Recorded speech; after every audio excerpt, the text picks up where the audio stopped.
Okay, everybody, this is the complete transformation process for Dilophocon from the Jurassic Park twin pack. Just a reminder, this is only the transformation process and the review is separately uploaded.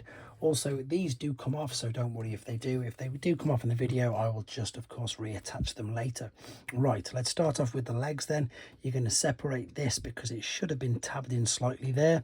And indeed, this whole upper section here is indeed tabbed in as well via that tab. So let's bring these legs or the shins down, shall we say, and click that into position.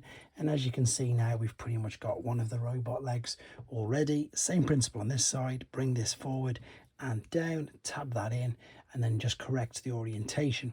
You can lift the tail up slightly out of the way now.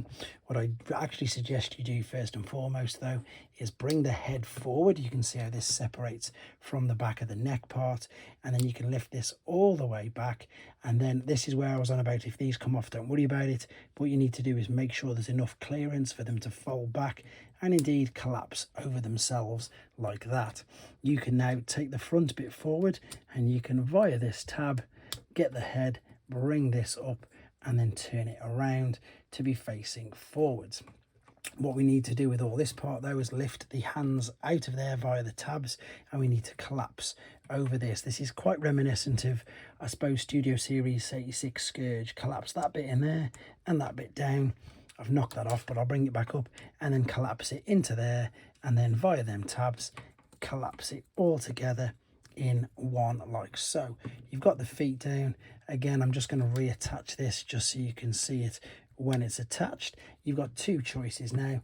You can then take the tail off if you want to, which I'll show you in the main review, or for the purpose of this part, you've got a tiny cutout there and a tab there. Fold this all the way up, and indeed you will see this will line up. Oh, I just got to get it over there. There it is. This just needs to collapse far enough back so you can see that's going to fit in that hole like so. The arms are pushed back, and then just correct the orientation of your fists and forearms. But there he is in his robot mode. So if you wanted to take him back, of course, it's just a case of separating everything again. So let's separate that tab, bring the tail down, and then I suppose if we start off with this whole front part, bring this forward, turn the head around, and then click it back down out of the way, and then bring out all of this, separate it all the way out like so. You can then bring this back over to cover, I'm going to take these off just for now, to cover that up like so.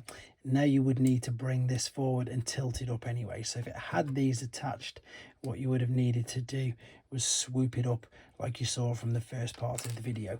It's not detrimental anyway, and it doesn't affect it. Bring this up, collapse all that in, and indeed you can then bring this around, bring the head down, and again we're going to bring them over in a second. If I shift the legs out of the way, you can fold this part down. There's the big tabs and cutouts there right in the bottom part.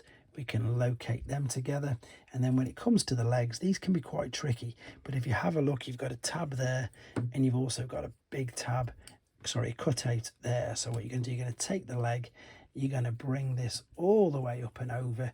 As you do this, line up the orientation, really bend it down at the knee so you can push that bit back. See, when I push that back, everything fits together much easier. That'll tab in there, and then this will tab into position there as well. So what I did, let me just bring the tail out of the way. You bring it out to the side, you take this, you lift it all the way up. This is the shin, lift it all the way up, and then bring out to the side. Keep lifting it where the knee was to lift it up even further. There's your tab, sorry, your cutout. Keep the knee forward because that will line all of this up. Once that's in there, oh, I've just completely missed it. Sorry, bring that knee there, line that up underneath, and again you've got a tab on the inside there where that's going to line up as well. It needs to look like that. This one at the moment isn't, so I need to correct it. Bring it down over itself. You see what the problem is? See how that's flat?